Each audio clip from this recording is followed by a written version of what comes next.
and welcome to Washington Talk. I'm Eun Cho. 2018 was a year of diplomacy for the U.S. and North Korea, but there is little progress since the Singapore summit. Today, we analyze why Washington and Pyongyang failed to make headway on denuclearization and building a new relationship. 미국 번터 전역이 우리의 핵 타격 사정권 안에 있으며 핵 단추가 내 사무실 책상 위에 항상 놓여 있다는 것.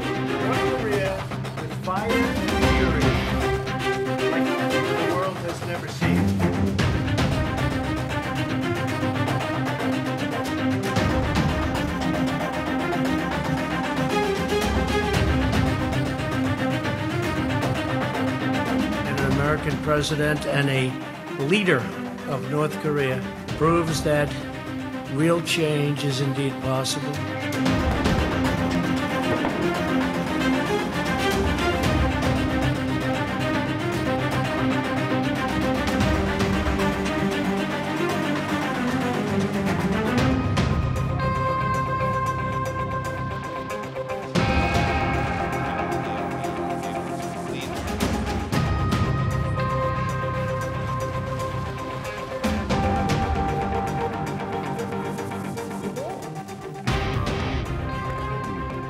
In the studio with me today, Mr. Thomas Countryman, Chairman of the Board of Directors of the Arms Control Association.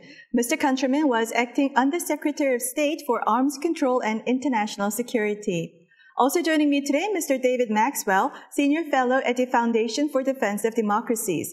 Mr. Maxwell is a retired U.S. Army Special Forces Colonel with assignments in Korea. Welcome to the program. Thank you.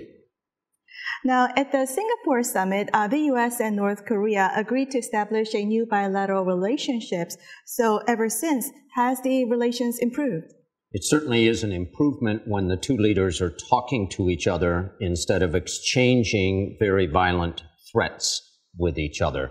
The big question for next year is whether you can build on that very important opening at the top and establish the kind of normal relationship that I think both countries ultimately want to have.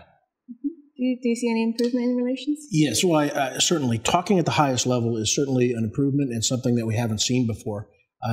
However, there have been no working level negotiations. I mean, it has been President Trump and Secretary Pompeo, and we have not seen negotiations between our special representative, Mr. Stephen Biegun, and the North Korean representative, Chae Sun-hee. And I think until those talks begin to take place, we're really not going to see any movement forward. But talking between leaders is a good thing, and that's a good start. So why do you think we haven't seen a significant, dramatic improvement in relations? What was the problem? There are multiple problems, but if you want to make one general observation, it would be that both President Trump and Mr. Kim have a record and a reputation for being tough negotiators, and they each have a record and a reputation for not keeping agreements that they have made. And as a consequence, any complex negotiation is going to be extremely long and difficult, and both sides are going to dig into maximum positions. Usually that leads to each side in a normal negotiation working on incremental steps, but we are not there yet in this negotiation. The fundamental problem is that North Korea and the United States have two different views of these negotiations. North Korea wants to have, first, change in the relationship between the North and the U.S., second, build trust, and then third, dismantlement of the nuclear program. The United States, of course, wants first dismantlement, then build trust, then change the relationship. And so I think that's where we are, the two extreme positions. And so there's got to be a meeting in the middle somewhere. So U.S. is continuing to reach out to North Korea, asking for meetings with North Korea. But why do you think North Korea is not moving? Well, I'm not sure either side is moving off of their maximum demand and their requirement that the other side make major steps before our side does anything significant. That's the position both countries are in at the moment. Again, I think it's possible to break down the maximum U.S. demand, complete elimination of nuclear weapons, can break it down into steps, which are slow down, cap, and then reduce, and then eliminate. And if you were able to break it into those steps, you could break the North Korean demand into similar steps as well. Mm-hmm. Do you agree that we should break it down, or should we get declaration list up front? Well, I think that is really a very difficult position. First, though, let me say that I think that I worry that Kim Jong-un thinks that he can deal directly with President Trump. And I think that is also a complicating factor. And so I think with that, it prevents us from taking any of the normal negotiating processes that we might. And so I think that Kim Jong-un is focusing on improving relations with the South to better his position. And of course, the one thing that he really wants immediately is sanctions relief. And I think that that's really his most important immediate requirement, is sanctions relief. And that is something that we are just not going to give in at this time. Mm-hmm. So other elements of the Singapore summit, or the 4-point agreement, was the return of the POW remains and working towards denuclearization and the peace regime on the Korean Peninsula. So what progress did we see on these 4 elements? Well, we saw progress on the return of missing in action remains and prisoner of war remains of U.S. servicemen. That's positive. That's a goodwill gesture. It costs the North Korean regime nothing, but it is important to President Trump, and it is important to the American people as well. To get beyond that simple confidence-building measure into the kinds of steps that would lead to a real peace regime between the two countries, we're not there yet. Mm-hmm. And Mr. Maxwell, what do you think about North Korea's denuclearization steps this year?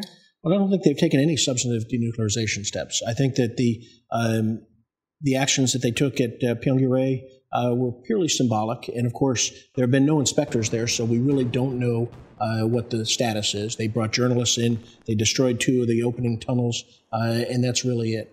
Sohae is a fixed-launched, liquid-fueled launch site. It is not critical to its nuclear program, and they partially dismantled that. Again, no inspectors, although we are able to observe with satellite imagery. So these steps have really not been substantive. I mean, the only important thing that has happened in the last year is they haven't conducted a nuclear or missile test. But we should remember that on January 1st last year, Kim Jong-un said he'd completed his nuclear deterrent, and they were ready for mass production. And I think that really is something that too often we forget. And we, of course, will be watching and listening to his upcoming New Year's Day speech, because he will tell us what he's going to do in 2019. I would say it a little differently. I think the steps are more than symbolic, but they are definitely reversible, and they do not yet warrant the lifting of sanctions by the United States or the United Nations. Key steps that I expect that the U.S. negotiators are seeking now is a cessation and dismantlement of activity at Yongbyon, and as Mr. Maxwell said, the inclusion of international inspection regimes. Mm-hmm. So throughout the year, there were revelations of North Korea's secret facilities, secret uranium and missile facilities. And how does this go against the spirit of the Singapore summit? Well, I don't think Kim Jong-un follows the spirit of anything. I think they interpret it literally.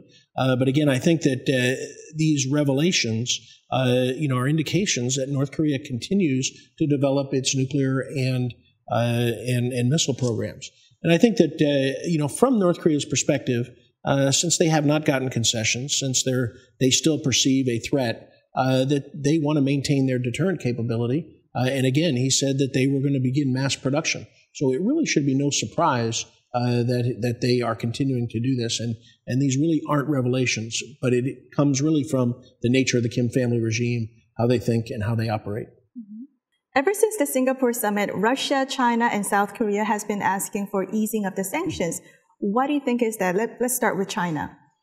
Well, China and Russia are similar in that both of them view the North Korean problem not as a discrete problem on their border, but as a subset of their broader relationship with the United States. And both Beijing and Moscow want to maximize the value of this dispute in order to increase their leverage vis-a-vis Washington. And so it suits especially China very well to call for the easing of sanctions. It's both a benefit to their own economic interests, but it also strengthens North Korea's hands in the negotiation with Washington, and that is to China's advantage. Russia, I do not see as a significant player in the dispute between North Korea and the world, but they can play a significant spoiling role. Calling for sanctions is part of the constant effort by Russia to reassert its importance as a superpower. Mm-hmm. And looking back at the year 2018, do you think we can expect China to cooperate on the North Korea issue in the future? I don't think it will cooperate in the way that necessarily that we would like. I think that to add on to what Mr. Countryman said, I think China wants lifting the sanctions to ensure stability in North Korea. I think that's one of the key factors. They don't want war and conflict, and they don't want an unstable North Korea. So I think that they see lifting of sanctions to help maintain that stability. So I don't think that they will push for denuclearization in a way that we would like. And I think that they also believe that they've accomplished their recommendation, which was a freeze for a freeze, freezing of the North Korean program for a freeze of the exercises. They proposed this over a year ago, and now it's come to fruition. So I think from their perspective, they think that they've been cooperating and have achieved objectives on the Korean Peninsula. Mm-hmm. So is President Trump on track to succeed where others have failed in denuclearizing North Korea? I think that the president is very simplistic when he says that diplomacy has never achieved anything with North Korea. At several times in the past, negotiations succeeded in slowing down and even halting North Korea's progress. But he's correct that it has never fixed the problem. I think that the opening he gave, which I support, direct high summit-level talks with the North Korean leader, gives us the possibility. What I'm concerned about is that President Trump will not devote the time necessary to really study and master these issues and keep a focus on it. He doesn't seem capable of that kind of focus. I don't think anyone is capable of really denuclearizing North Korea except for Kim Jong-un. He's got to make that choice. And as the administration says over and over again, and you hear this from Mr. Began, it's up to Kim Jong-un to make the right strategic choice. And if he does, the United States supports a brighter future for North Korea. And I think that really is the essence of it. And I think that is the success so far, that we have had high-level talks and multiple high-level talks. And I think that is the difference, between 1994, 2005, 2007, 2012. The high-level talks are taking place. There is potential, but it's really up to Kim Jong-un to make that right strategic choice. If he doesn't make the right choice, then his people, the Korean people living in the north, are going to continue to suffer under the despotic regime that exists now. So let's expect Kim Jong-un to make that strategic choice next year and move on to our next segment.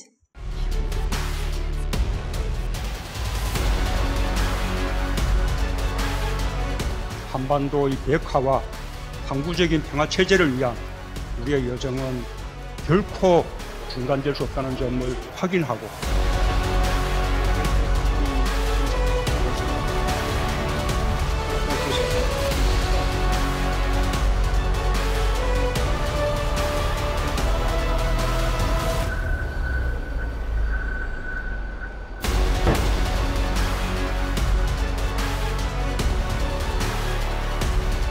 that we don't talk past each other, that we don't take an action or the South Koreans don't take an action that the other is unaware of or hasn't had a chance to comment on.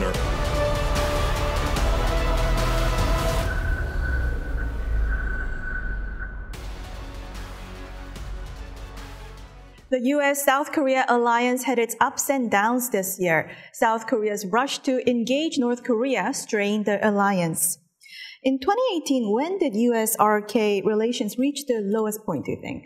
Well, I would say they've reached the lowest point just in the last week with statements by President Trump that call into question the value of alliances that we have not only in Asia with the Republic of Korea and Japan, but also with allies in Europe and elsewhere.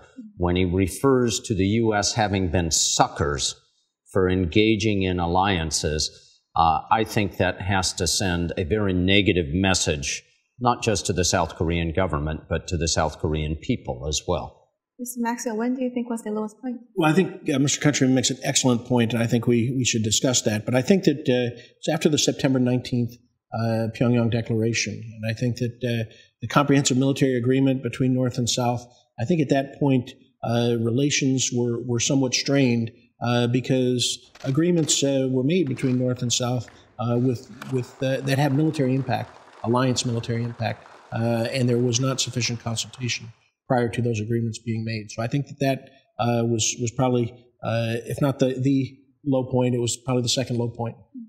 Well, I guess as Mr. Countryman mentioned, the message from Washington regarding the burden sharing could be one of the factors. What could be other factors that drove a wedge between the two countries? Well, I think that it was the apparent lack of coordination and communication. The movement of South Korea to engage rapidly with the North. But I do think that has been mitigated as the State Department and the Ministry of Foreign Affairs have established a strategic level working group to coordinate policy and strategy toward North Korea. And I think that since they established that in October, there has been very good coordination between both departments. And I think that that's a very positive way forward. Keep in mind that Pyongyang always seeks to drive a wedge between Washington and Seoul. They see it not only as essential to the bigger goal that they are seeking, a regular relationship with the United States, but they also see it as a good alternative. If they don't get anywhere with the U.S., weakening the U.S.-ROK relationship is valuable to Pyongyang.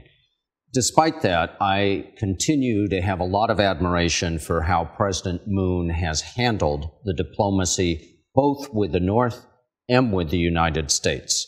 And I continue to be optimistic that he will prevent a very deep fissure from opening up between these two important allies.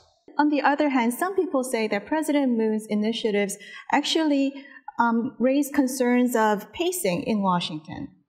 Yes, I think that has raised concern, but I think that as we have seen in the last 2 months since this working group has been established, there has been very good coordination, and I think that really the pacing now has to come from North Korea, from Pyongyang. They are the ones that are not coming forward to negotiate, and I think that the ROK and the U.S. are in a not lockstep per se, but are moving forward together. So, Mr. Countryman, after the working group was established, the U.S. is now more open to support South Korea's initiatives regarding North Korea. Other than the fact that they are more coordinating right now, is this more to give an incentive to North Korea to come back to the talks? I'm not sure the exact reasons that the State Department would give, but I think it is a smart policy for the U.S. and ROK to coordinate very carefully and to give exceptions to sanctions regulations that advance humanitarian goals, for example. That both is consistent with longstanding U.S. policy, it is important to the feelings of South Korean citizens, and it provides a signal and an incentive to the North Korean regime. Reportedly, President Trump has been considering reducing U.S. troops from South Korea. So does the Trump administration consider withdrawing U.S. troops from South Korea as their last resort? We really need to ask ourselves, do we have an alliance with Korea that is based on shared values, as it always has, shared strategy, and shared interests, or is our alliance merely transactional? I think that's the fundamental question that we have to ask about the alliances. And of course, I believe we have shared values, that we believe in freedom, individual liberty, liberal democracy, free market economy, and human rights. Those are our shared values. The shared strategy toward North Korea and our shared interests, we want peace on the peninsula. I think that that's what should drive our alliance. I agree that's what should happen. What concerns me is that President Trump may make a decision on withdrawing U.S. troops from South Korea, not based on the state of negotiations with North Korea, not based upon the shared values, not based upon the advice of his own foreign policy leaders, but based solely on what he calls his gut and the demonstrated hostility he has towards any of our alliances. That's not only bad for South Korea, but would be a strategic blunder for the United States to withdraw those troops at this time. And relatedly, U.S. and South Korea has stopped military exercises one after another. Some say, considering the turnover of the U.S. soldiers in South Korea, the longest you can do is 1 year without hurting the military readiness on South Korea. What are your thoughts? Well, I think, first of all, the military leaders in South Korea and the United States know that the military exists to support the political objectives. And so while they would recommend against reducing readiness capabilities in any circumstance, they know that it's most important to support the political objectives. And so what the commanders are doing is they are ensuring readiness at all levels, tactical, operational, and strategic. The exercises really hurt our strategic readiness. Our senior leaders, senior staffers of the ROK U.S. Combined Forces Command, which is charged with the defense of the Republic of Korea, the turnover every year requires that exercises be conducted. And that's why we have All-Chief Freedom Guardian, Key Resolve, Full Legal.